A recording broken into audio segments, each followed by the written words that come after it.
Rok 2010 sa do štatistík zapíše ako rok prírodných katastrof. Lesné požiare, tornáda, ale najmä záplavy a prívalové dažde nám ukázali, že príroda sa riadi inými zákonitosťami, než aké jej chce vnútiť človek. Nebolo tomu inak ani na Slovensku. Povodne a prívalové dažde v máji, júni a potom v júli i auguste akoby dávali jasné signály o tom, že v prírode nie je všetko v poriadku.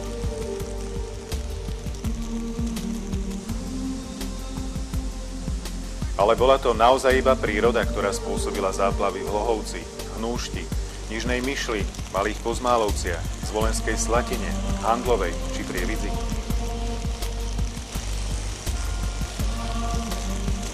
Tu nám začínajú potopy na týchto suchých potokoch, lebo to nie je ani lesná cesta a to vlastne nie je nič. To je suchý potok. Keď prší dážď, zvádza nám vody. Keď neprší, tak je suchý. 1, 2, 3. Keď sa pozrieme na druhú stranu cesty, kde vlastne nie sú takéto suché potoky, príroda je tam úplne stabilizovaná, nič nevyteká, tam vlastne tu začínajú povodne. A takýchto suchých potokov tu nad Kežmarkom sme len teraz načítali okolo 20. Takže tieto suché potoky, keď začnú chrliť vodu, a ja som to už zažil, je to niečo strašné.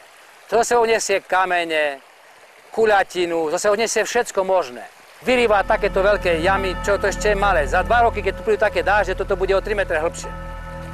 Potočík je malý, ale nad potočíkom tá cesta je veľmi dlhá, tam hore sa môže ešte rozvetvovať na viacej menších ciest a to všetko. A potom vyššie sú ešte stopy po tých mechanizmov, čo ťahajú kuľatinu.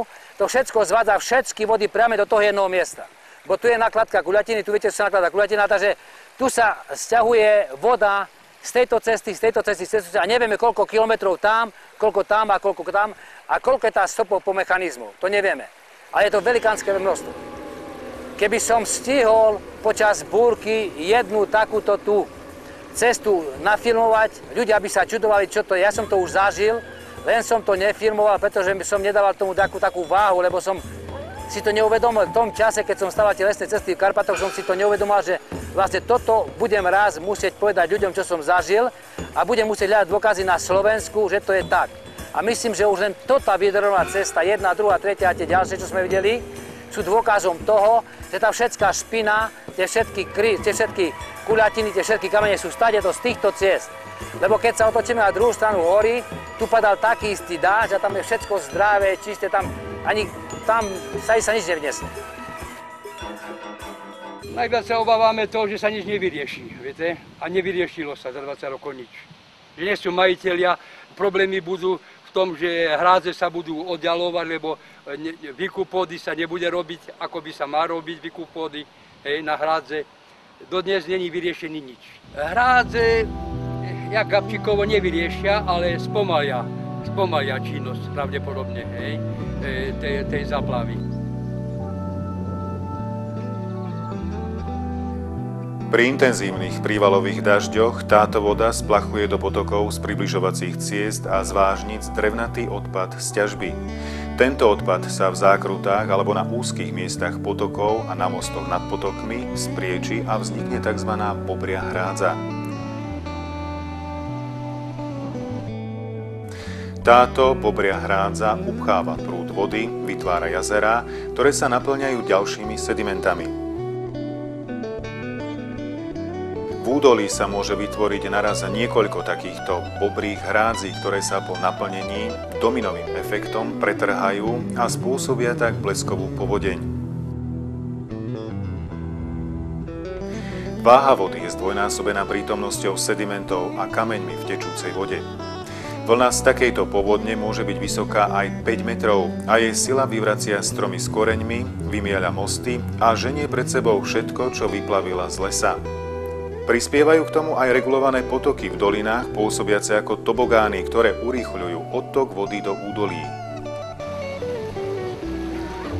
A toto je jedna z lesných ciest, ktorá pred mesiacom a pol tiež pomohla zatopiť centrum Hnúšte.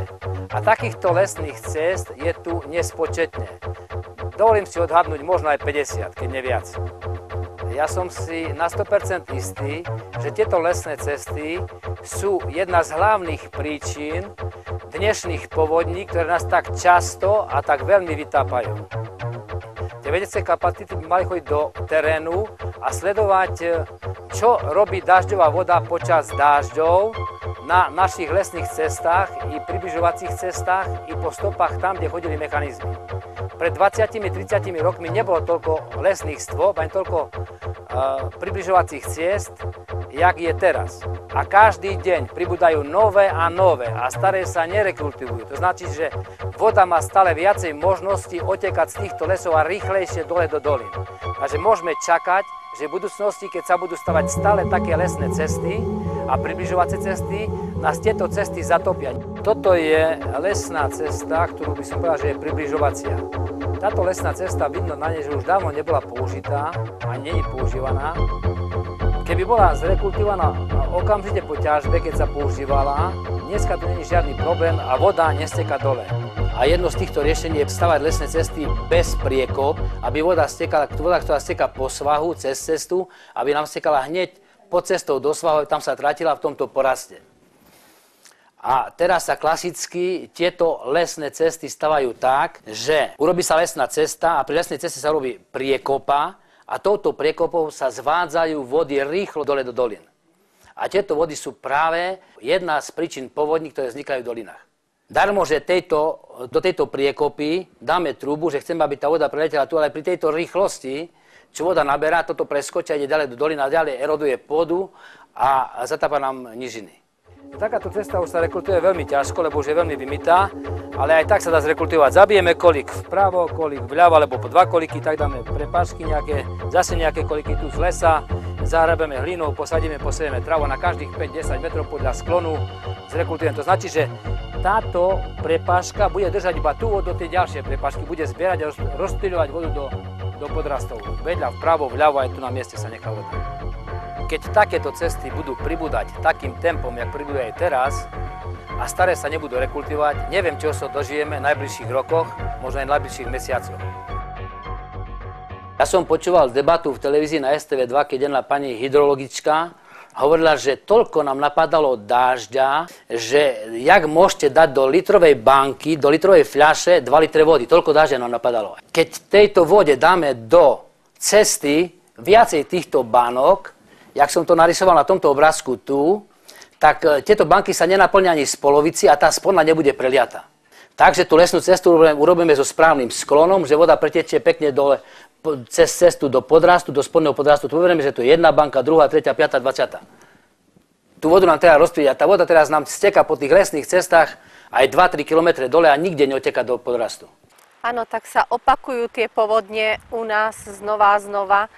Aj napriek tomu, že máme urobenú hrádzu po celom potoku v dedine, máme vyregulovaný potok, tak aj napriek tomu sa voda z tohto koryta vylieva a zaplavuje nám tieto tu najhoršie časti okolo potoka a ohrozuje obydlia ľudí, čo tu blízko potoka bývajú. Taktiež aj miestnu komunikáciu nám poškodzuje. No, bohužiaľ, je to veľký živel, ktorý má obrovskú silu a ničí, čo príde všetko do cesty. Nachádzame sa na jednej z prítokov rieky Torisa, je to Škápová dolina z územia, kde sa ťaží drevná hmota. Množstvo suchých potokov na cestách bolo. To znamená, tieto drevné hmoty sú spláchované a na istých miestach sa zhromažďujú, kde vytvárajú bobrie hrádze a spôsobia prielomové vlny pozdĺž tokov. Takúto skázu sme videli na všetkých miestach, kde sme sa pohybovali. Či na Kysuciach, v Levodských vrchoch, na Hriňovej, na Svidnicku. V podstate, bohužiaľ, vlastne toto je výsledok našej práce, činnosti na lesných cestách, na zanedbanú starostlivosť o revitalizáciu územie po ťažbe drevnej hmoty. Tu vidíme konkrétne vymletý celý svah, pretože to náhrnuté drevo, ktoré vytvorilo bobriu hrádzu, tá prielomová vlna sa trhla a zobrala celý svah a obnažila a ten materiál sa hnal dole riekou Torisou, pravdepodobne až do sútoku rieky Horná.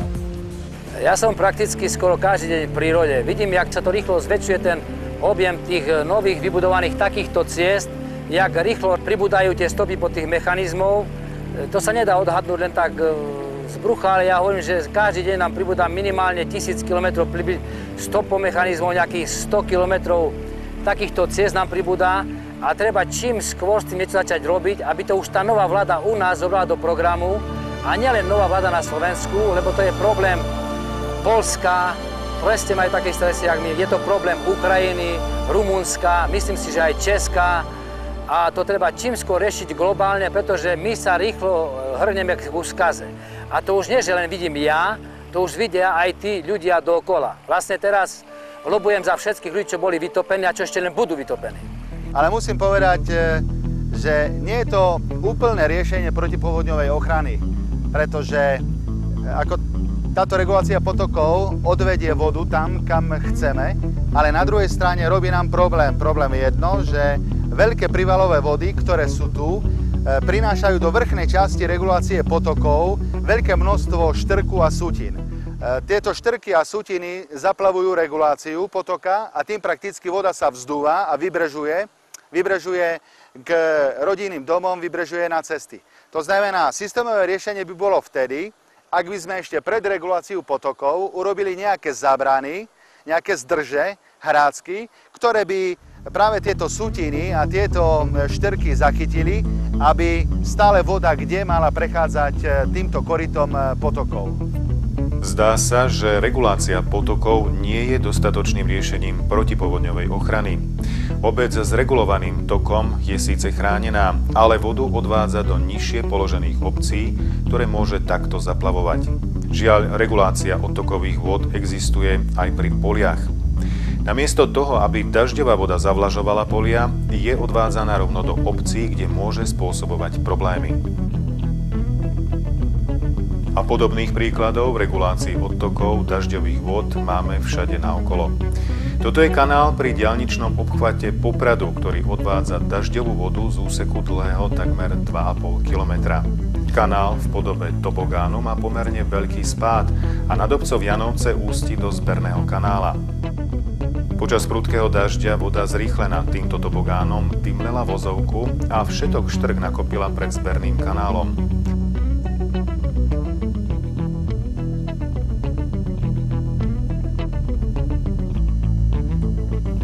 Ten presmeroval prúd vody na obec Janovce, kde voda vytopila 10 domov. No a takto vyzerá, keď dažďové vody stekajúce po chodníkoch a po lesných cestách namočia svah a nedaj Bože, ten svah je ešte aj podkopaný a nakoniec výsledok je jasný.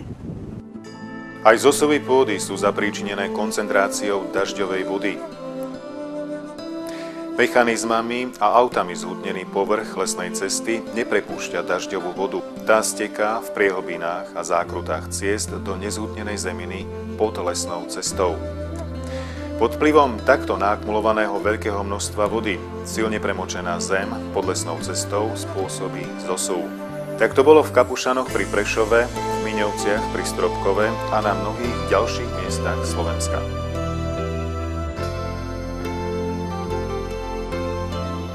Takýto zosuv mohol nastať iba v 3 prípadoch.